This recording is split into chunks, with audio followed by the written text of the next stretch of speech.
Good afternoon.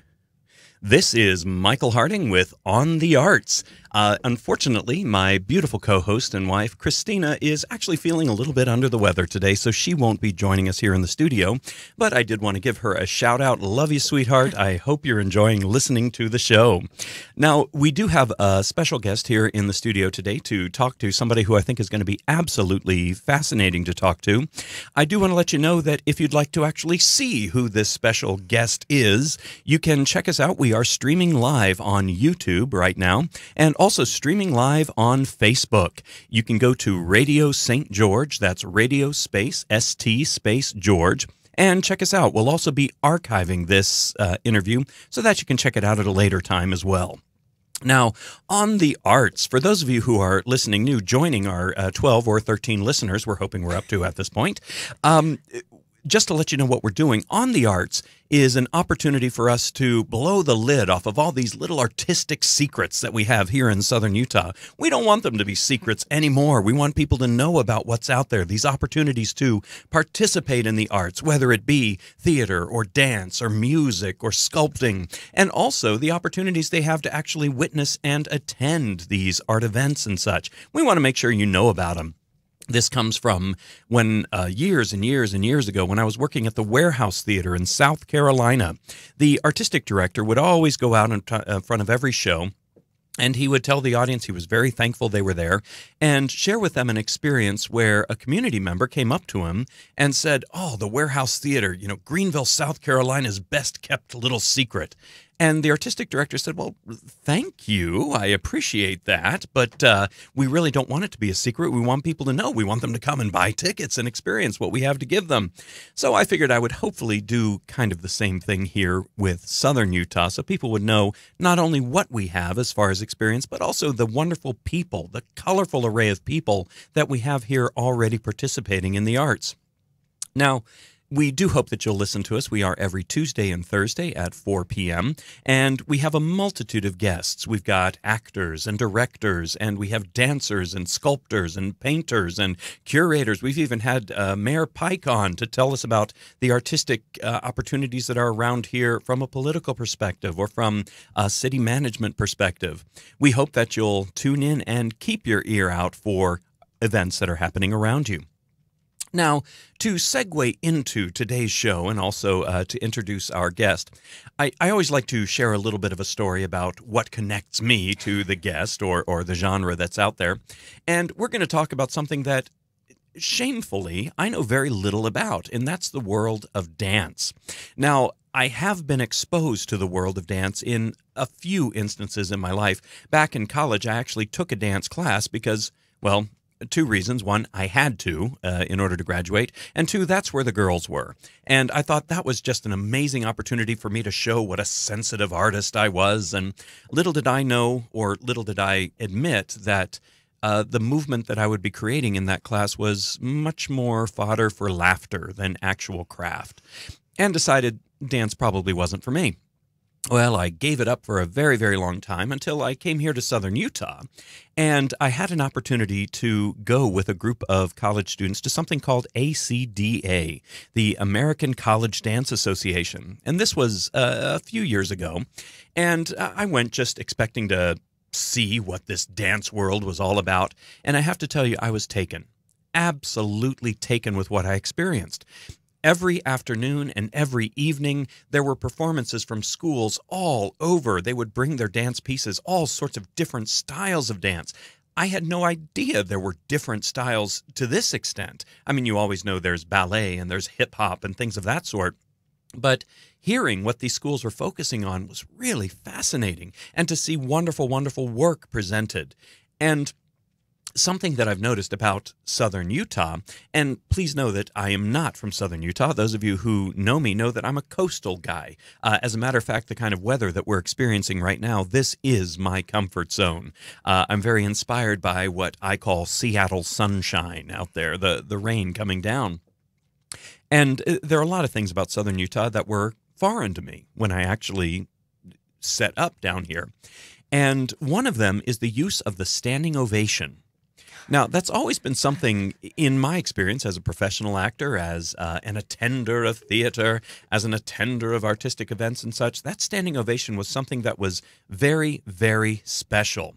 It only happened when the performance was absolutely amazing and riveting. And something I noticed down here, and this is actually a tribute to Southern Utah, the arts are so well appreciated that everything is a standing ovation, and people stand up and they applaud the people who put themselves out there. Well, after having been here for a few years, I started to forget what was special about the standing ovation for me. And it was this first time I attended ACDA. And I was watching this piece that was choreographed from a group up at Utah Valley University, as a matter of fact, up at UVU. And the only way I can describe it is somehow they made me, as an audience member, a part of their piece. It was a duo, and it was two young ladies dancing, and they were telling the story of two friends in a park. I really don't know any more detail than that. But I remember watching at the beginning, I thought, oh, no, this is pretty good. Okay, there's a lot of good technique. And the only way I can describe it was I was a part of it, and they made me even breathe with the performance. And I remember it was just so exciting because I could feel everyone around me in the audience caught up in it as well. And by the end, when they had that final note and the final pose, I didn't have to think about, I'm going to give this a standing ovation. I was on my feet before I even knew that I had loved it so much. I was that swept up in it. And it was after watching that particular performance that I started to realize the true power of dance. I'd always known it was an artistic expression. I always understood the significance, if you will, but I actually experienced it then. And then after that, I did have the opportunity to explore my dancer self by being a board member. Yes, I had to go administrative in order to truly explore, but a board member for the Cedar City Junior Ballet. I had some friends who were running that, and I joined the board, and they said, you know, we could use a character actor for some of our pieces. And I thought, well, this will be great. I'll put on my resume that I've been in a ballet.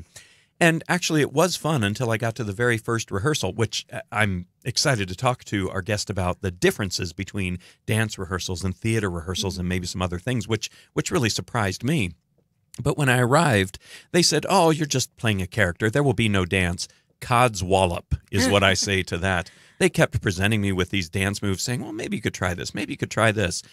And I mentioned that back in college, the movement that I created in that classroom or the studio was much more material for laughter than actual craft.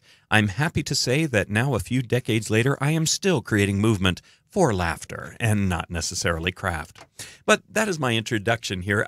On this show, we do have sometimes friends of ours that we get to know. Sometimes we have colleagues we've never met. I'm very happy to say that one of my friends here is in the studio, and that is Elizabeth Steek, dancer and aerialist extraordinaire. Welcome to the show. Hi, thanks for having me.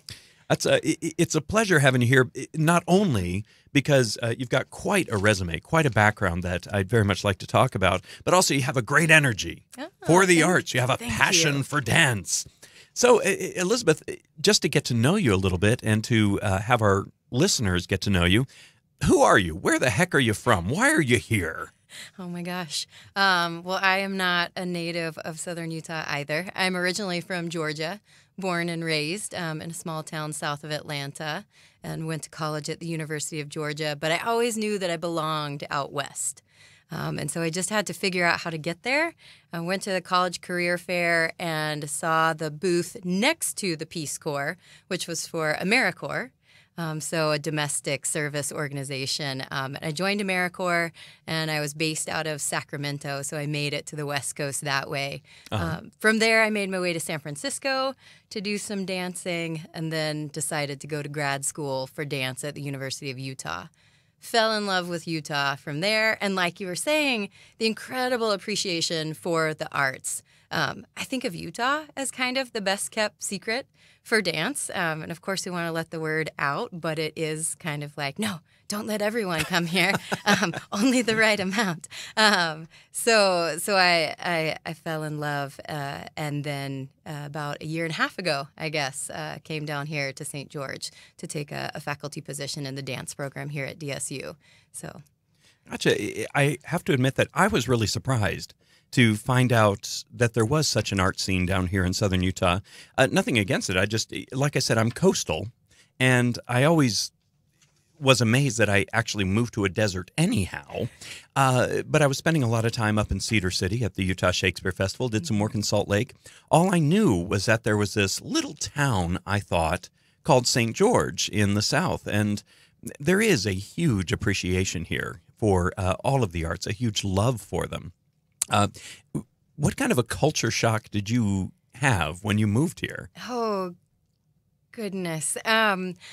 Prior to moving here in Salt Lake, I had kind of been dividing my time working adjunct teaching ground dance classes during the day. And then in the evenings, I teach aerial dance, or I was teaching aerial dance at a local studio, Gotcha. so a private studio. So for me, some of the shock was coming here and not having that kind of arts-based movement community outside of the university. And I'm still working on finding and also contributing to growing that community. But I had a huge network of aerial dance, acro yoga, partner acrobatics. Oh gosh, if you wanted a body practitioner, I have my Feldenkrais practitioner, my craniosacral guy. I had, it's taken a while to find those people in that community. But having DSU as a landing place was really great as far as a sense of community. Well, I'll tell you, if you are a listener out there watching on Facebook or YouTube, you may notice that I'm nodding very knowledgeably. I have no idea what half of those things are. I'm going to be real honest with you. Let's see, I'm going to go down your resume, actually, and ask you about some of this. One of the specialties that you have listed here is somatics.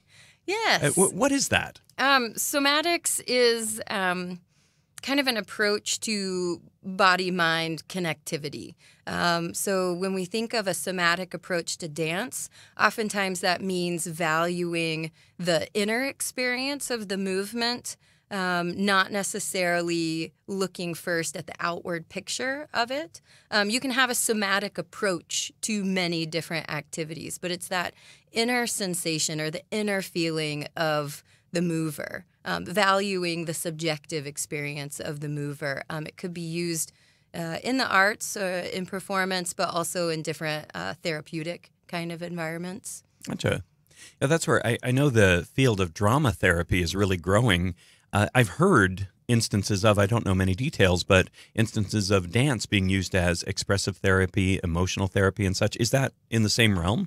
I think so. It's not something that I'm an expert of by any means. There are different movement practices, for instance, authentic movement, and some other kinds of therapeutic or dance therapy. But I would imagine in a similar way, kind of tapping into self-expression as a part of a therapy plan.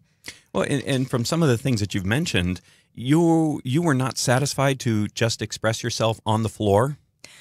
You needed to explore other areas. The floor wasn't enough for me. Actually, aerial dance or the aerial arts is something that's kind of fallen in my lap repeatedly over the years, and I feel pretty fortunate for that. I know I've been teaching a couple classes since I've moved here, and there are people that tell me they've been looking for years, for someone to take a class from. For me, in my college dance company, they brought in a guest artist, and it was everyone's doing aerial, and I'd never even heard of it, and I wasn't all that skilled at it. I didn't have a lot of natural upper body strength or connectivity through from my upper to lower body, so it was a real challenge for me. A great opportunity that I have grown to love, but that didn't start out that way. And then actually when I came to Utah for grad school, there was a woman the year ahead of me in the graduate program, and she also had a background in aerial, and she had just started teaching a class. So again, it kind of fell in my lap, which I realize I'm very fortunate to have had that happen. And I think it was the desert and the lack of humidity. That dry air made all the difference for me and the aerial fabric.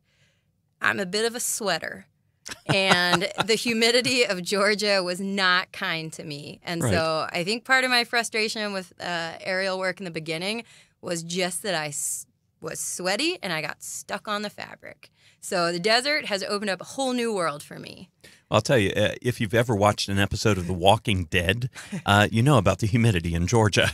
And I do find it funny, and this is coming from the perspective of an actor. You talked about you're a sweater up there as a dancer.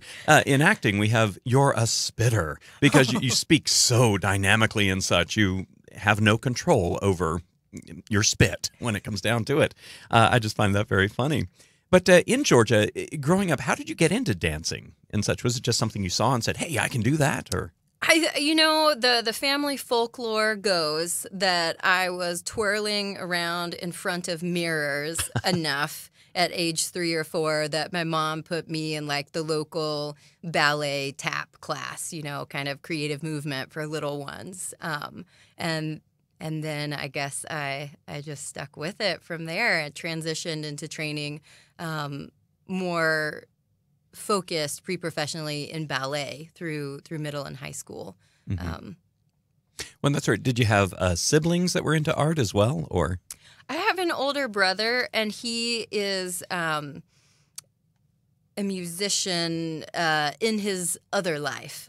He does copywriting for advertising and a little stand-up comedy here and there, and then plays bass, but not exactly in a way that he would ever accompany for my dances. More in the heavy metal vein of music. Got it.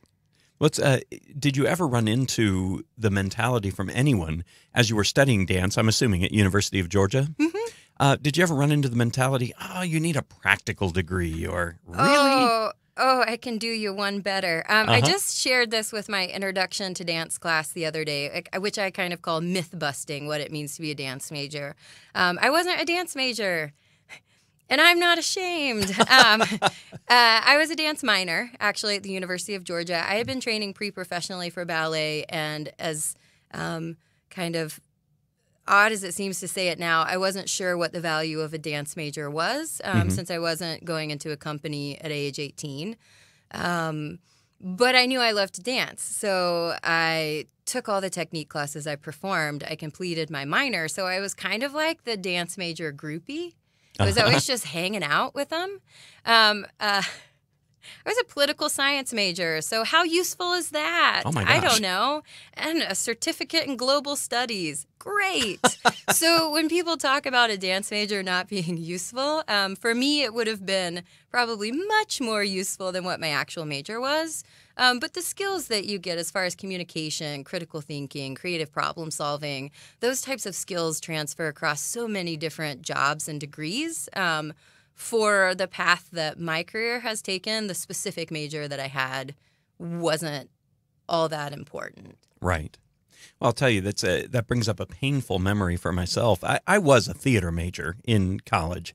I was a dual psychology theater major, a double major for a while, until I have to tell you, I was in a class called abnormal psychology, and they were showing us these examples of people with abnormal psychological conditions. And I'll tell you, I had weirder friends in the theater, so I thought, maybe I'm not the best person to go into this. But I was taking comparative politics at the time, thinking about political science and things of that sort. And when I was in college, yes, this will give you a little idea of when I was in college, and just do the math, everybody. But I bought a textbook, and it was an expensive textbook. And the only reason I felt okay buying it was that I could sell it back at the end of the semester. And, it was just a little investment. Well, the Berlin Wall came down while I was in this class. So that book was outdated, and they would not buy it back. I still have a lot of bitterness about that. And I think that's what cemented my being just a solid theater major and being done with politics. I was a political science major during Bush, Gore, and the dimpled and pregnant Chads. Oh, gotcha. Florida. Well, you were close to Florida down there. It was a very exciting time. Right. Well, that's where I was doing Merlin in the Tournament of Kings in Las Vegas at the time, right after that election. And part of my job was to go around and improvise with people who were in the audience. And, quite often I'd say, hey, where are you from? I mean, it's Vegas. People are from all over. Oh, I had fun when they were from Florida. And, they were always good-natured about it. But, yeah, an interesting time in our history. But so you were at University of Georgia, a dance minor. Where'd you go from there? So that's when I won't say that that majors aren't important. I have a passion for service and for I guess as cliche as it sounds, making the world a better place or doing my part to contribute to that. And so I'd always been interested in the Peace Corps. And was interested in nonprofit work, potentially with the arts. But when I was at that college career fair, next to the Peace Corps booth was the AmeriCorps NCCC booth, so the National Civilian Community Corps, so modeled after the Depression-era CCC, which my grandfather was actually a part of. It's also affectionately called the Road Rules of Community Service, if you remember the old MTV show. So you get a van, you get a gas card, a food card. Let's go do good. Yeah, and then you get assigned to different projects in areas like unmet human needs, environmental projects, actually disaster relief. My second year of AmeriCorps was during Hurricane Katrina, so we did some disaster relief. So it was kind of a hiatus from dance for a couple years, but it was investing in something else that I felt passionate about, and it was also my way to kind of make it west and explore some of those areas I hadn't gotten to see yet.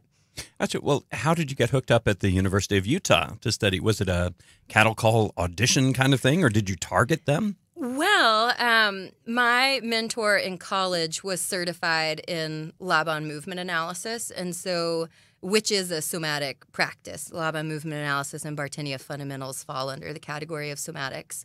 And so my first exposure to modern dance had been through that lens.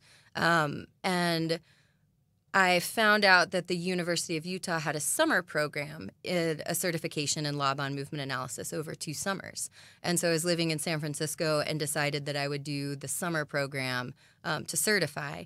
And I loved it. I loved the other grad students that I met. So several grad students from the University of Utah were there, as well as people from all over the country and some international artists as well.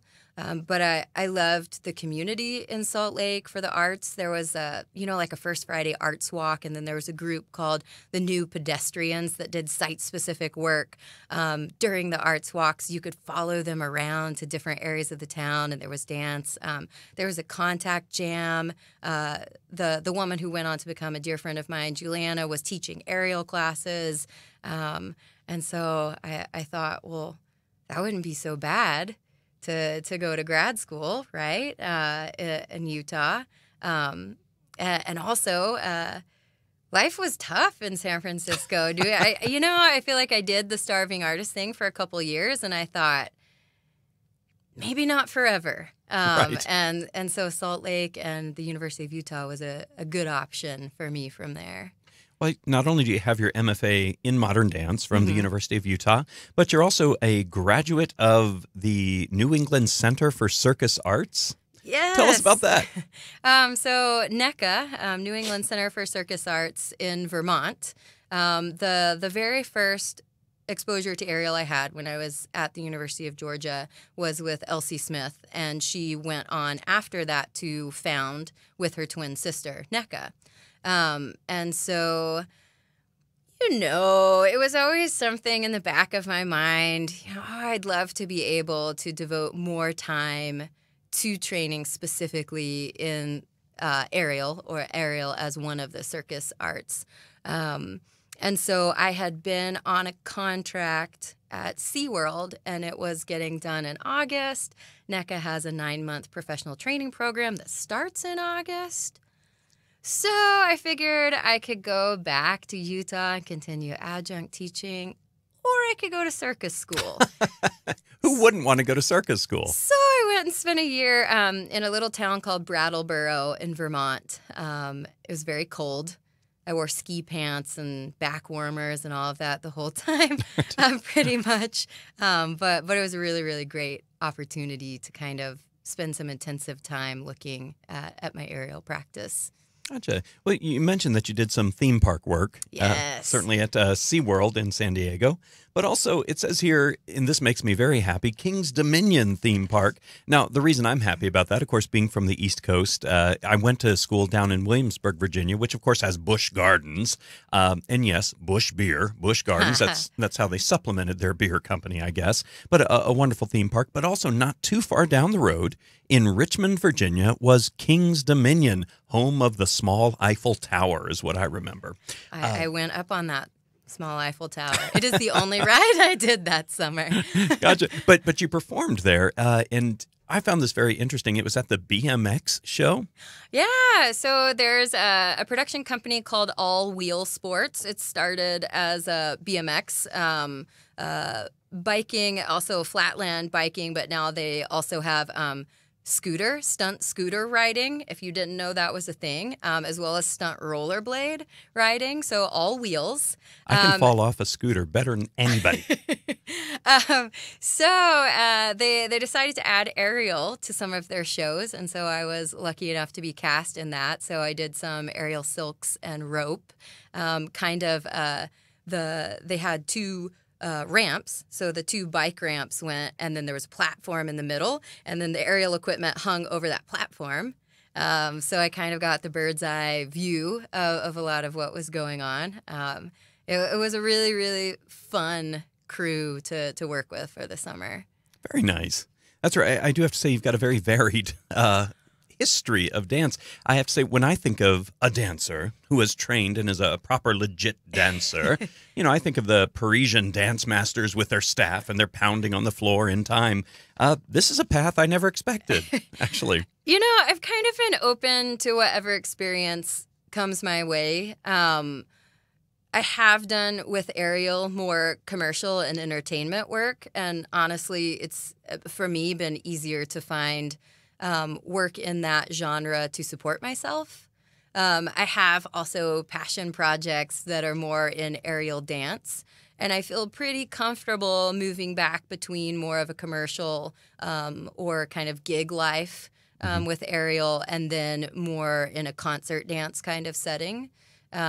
It's worked for me, and I see value in both of those approaches, especially in working with our students, our dance majors, and mentoring them. It's good to have all of those skill sets and to learn from whatever opportunities come your way. Well, I get it. When you talk about the aerial work, the silks and things of that sort, there's got to be a large danger factor in that, isn't there? Don't tell that to Josh Thane, our risk management here on campus. We talk about it that there is an inherent risk within the aerial arts, but we take specific steps to manage that risk, whether that's using crash mats, regular inspection of our rigging. It also comes down to the progressions that you learn skills or that I teach skills, conditioning, always warming up and cooling down in certain ways to prevent overuse injuries. So we do everything that we can to manage that risk. There is a little different in the aesthetic between aerial dance and circus arts. Mm-hmm. Circus arts focuses on that element of danger, right? And enhances that, right? Like if you've seen We're gonna see something. Oh my gosh. Flying trapeze act, and you'll notice that they choreograph it into the act that they go and chalk up their hands before the big moment, right? Right. Or the guy who's doing the chair balancing act, and before the last chair is put on top, come down, wipe the sweat from the brow, then go back up to enhance that moment of danger. In aerial dance, usually danger is not a part of the aesthetic. The aerial equipment is used to access another dimension of space. But I talk with my students, the audience should never be afraid for you. Mm-hmm. It's uncomfortable. Seeing a professional performance artist in Cirque du Soleil, yes, it's great to have our breath taken away by that.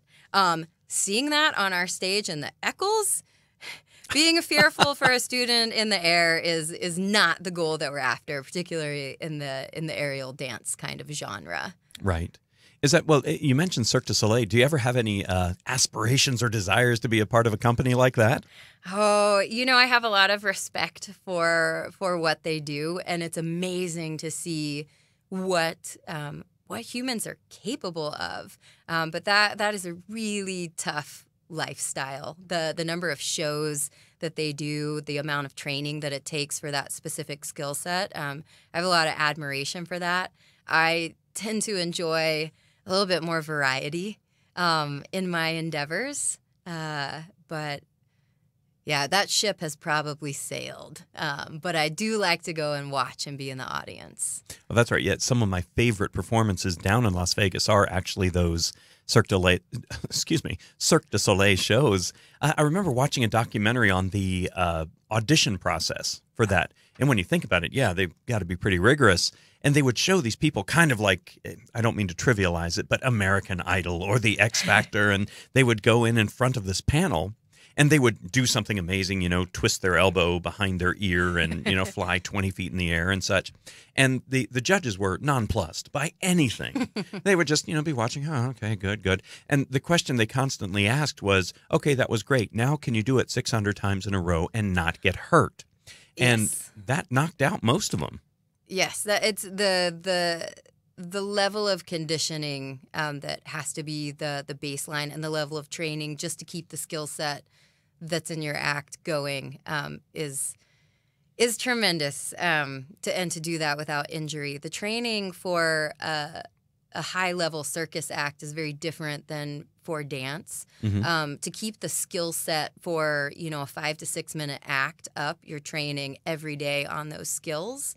Whereas dancers are a little bit more generalized. A dancer may be a part of an evening-length, hour-long program. And so they're doing an hour's worth of different movements. And so training in dance is more about training for a variety of different contexts that you might find your body in, whereas training at an elite level in circus is for these very specific skills that are a part of your act, because that's a part of staying safe and being able to do that day after day, sometimes multiple shows in a day. Right. Well, you do teach here in Southern Utah, and correct me if I'm wrong, but I thought I saw in the listing of community classes that are available, you are teaching one of those? Yes! What is that class, in case people are interested? Well, it's full, but it's so fun. We had our first class last night, and it's such a great group of community members. I think some people were nervous thinking that maybe it would be all college students. And college students are nice, so they're no one to be afraid of. But I do teach a class on campus for credit that most college students register for. So the community education class truly is for community members, all ages, shapes, sizes. I love to share aerial dance with everyone. Most of my experience in teaching aerial dance is with general community recreational students, not specialized dancers. Hopefully, because it's been so successful and the registration was full and had a wait list, looking at doing it in future semesters, perhaps we'll have multiple sessions of it. So if you've been waiting for your opportunity to try aerial dance in Southern Utah, keep your eye out for next semester, the community education. I have to actually make a confession with the crash mats that you were talking about earlier. One of the things that we do stress to our students here, certainly, and anybody who is going to be in the space with the aerial equipment, is don't touch the equipment. Don't mess with it at all. And I'm happy to say that the students are very respectful of that, very respectful. Now, I have to preface this with, I am too. Please know that, and I have never broached the rules. But I will tell you, looking at those crash mats, I think anybody who's ever been a kid looking at these things has to fight the temptation to just put them down and run and jump and flip and what have you. I'm happy to say that has not happened, so please know that's not a confession in and of itself. Well, I'm happy for the crash mats to be used for our theater courses as well, and I think Alexei does use them some for the Movement for Actors course. Yeah, the courses, that was what I was talking about, yes. Although I think I have maybe found a student in there once or twice practicing some backflips, and I just decided to kind of walk on by. Josh Thane is not listening. Hopefully. We may get a call after this. But so we've talked a lot about the circus skills or the aerial skills or things of that sort. What other kinds of dance do you teach or do or enjoy? So I specialize in modern dance or contemporary modern dance. Which is always the one that people come to come to be a dance major and they don't really know what it is. And it's half of your training and your degree. So historically, modern dance was this, I kind of like to think of it as the middle ground between ballet and jazz. If jazz was focused more on commercial and entertainment, and ballet was really telling these kind of fairy tales and stories of otherworldly places, modern dance came in at a time that said, well, what if we want to dance about something of the human experience? And what if I want to see what happens to a body if I harness the power of gravity? Or what would it be like to use the floor and the air, and to kind of let those two intermingle? And it's a style that a lot of people are less familiar with. It's not taught as often in dance studios. It is found in high schools a lot of times, or in creative movement kind of curriculum. But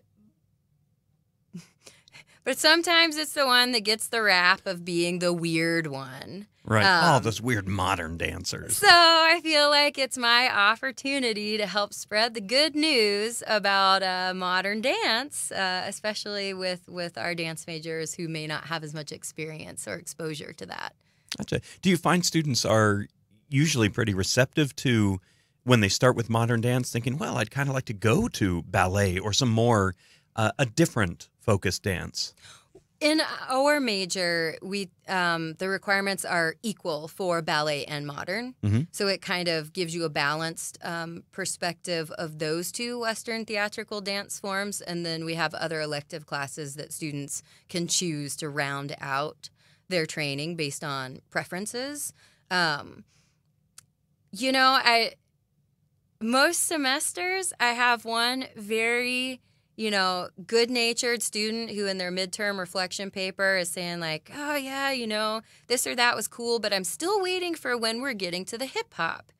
The modern dance. And that's when I have to real explain. Modern dance. Oh, well, I'm talking about like the artistic era of modern. We're kind of in a postmodern, post-postmodern. It gets a little awkward at that, but usually I have a student or two every semester that's waiting for the pop and lock, and that is not my area of expertise. I can't do it justice. Well, I do say I do attend quite often the dance events here, the dance concerts, and I do have to say I really do enjoy the hip hop dances. There is always at least one. They're fun. And the students look like they're having a grand old time, but I'm happy to say as well, I watch joy on their faces in all of the styles. I never thought I would see such joy in classical ballet with some of our students. We did have a teacher a little while ago, Kwan. Kudong Kwak? Kudong Kwak, yeah. And he was beautiful with the students as far as being able to relate to them, and he brought things out of them. Some of the students that I had taught in acting, were taking their dance classes, and I saw them do things that I had no clue they could do. It was pretty exciting. And to see them have so much pride and understand the depth of the story that they were being able to tell physically was really kind of thrilling. We are very proud of the many different genres that we can appreciate within our program and also showcase on the stage. So if you come to see either our student dance concert in the fall or our faculty dance concert in the spring, you will see ballet and modern and jazz and tap, and this semester even aerial dance. Last semester we had hip hop dance. So we really do value the diversity of dance that we have available to us here in Southern Utah. Well, there's also quite a thriving ballroom program here, isn't there? Well, they thrived so much, they thrived into their own show. Fantastic. So our ballroom dance team actually has their own concert, which happens a couple weeks prior to the faculty dance. Their own concert. Yes, because they could fill an entire evening themselves, which we are very fortunate to have a wonderful ballroom dance faculty and so many students who are interested in our ballroom courses as well. So it was a happy thriving, and their show is at the end of March, and then the faculty dance concert is the middle of April. Tremendous. And you mentioned we're going all the way back to the beginning here Okay. about how you got into it. You were twirling, or the family lore said that Yes, you were yes, twirling and they put you into the dance. I know a lot of children who think, oh, that might be fun to go into dance or something. How would you recommend that they start this? Would you put a child in just a beginner dance? Would you start taking them to ballets or dance concerts? How would you get your kids Yes, interested? all of it. I mean, first there has to be a love and a joy of moving. So having the experience of moving. But then, yes, all the dance and movement that you can see. I am particularly interested in how all sorts of different movement practices inform one another. So whether it's dance or gymnastics or theater or martial arts. That there's a lot of common ground in there. So whatever you can do to get little kids moving and active is great. And then whatever arts you can see. I'm from a small town, and St. George is not as big as Vegas or Salt Lake. So it's kind of nice in that we have arts, but there's not so much that you can't see a little bit of everything, right? When I was living in San Francisco, there was so much dance. I would see multiple shows in one weekend. I don't think I ever went to a theater production there. But here in a smaller area, seeing as many different types of arts productions as possible, especially when you're young, is a great idea. Well, that's one of my favorite things to do when I do go to the dance concerts that we have here is to see the families come in. And there's always, the little kids who they dress up, they get into it. This is an evening artistic event. And to see the joy on their faces when they come in of, oh, I could do that. Or, Mom, can I do that? Or, Dad, can you sign me up for that? That's a real inspiring thing. And I hope that's how people feel too when they see aerial dance. It has struck me, especially from my adult recreational learners, not the concern for like, oh, why would I do this? I'm at this age, or I don't have a dance background or a gymnastics background. I think it's that people see that and they want to know what it feels like in their body. They see it and they want to be in that position of the performer. I've been teaching aerial arts over 10 years, and so many of my students that have had a real strong desire to perform or to learn it as adults do not have backgrounds in dance or performance. One of my students, Deb, did she start taking aerial when she was 60? She's 70 now. She's an incredible inspiration, but she had not had a performance background, and that was something that she'd always wanted to do and try. And so, yeah, I love it if people in the audience can see themselves or envision themselves up on stage.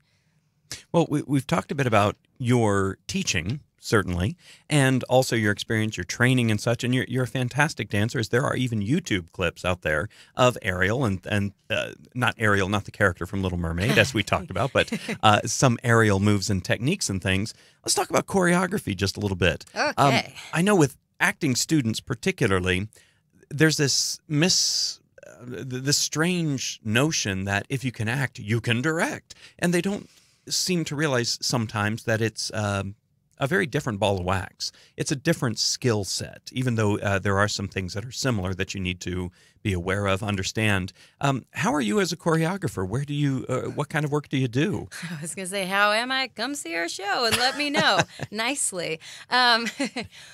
Personally, my interests lie more in teaching movement analysis and in the experience of moving myself and performing. I do enjoy the challenge of choreography, but it's very true that you may have skill in one area or naturally gravitate more towards one than the other.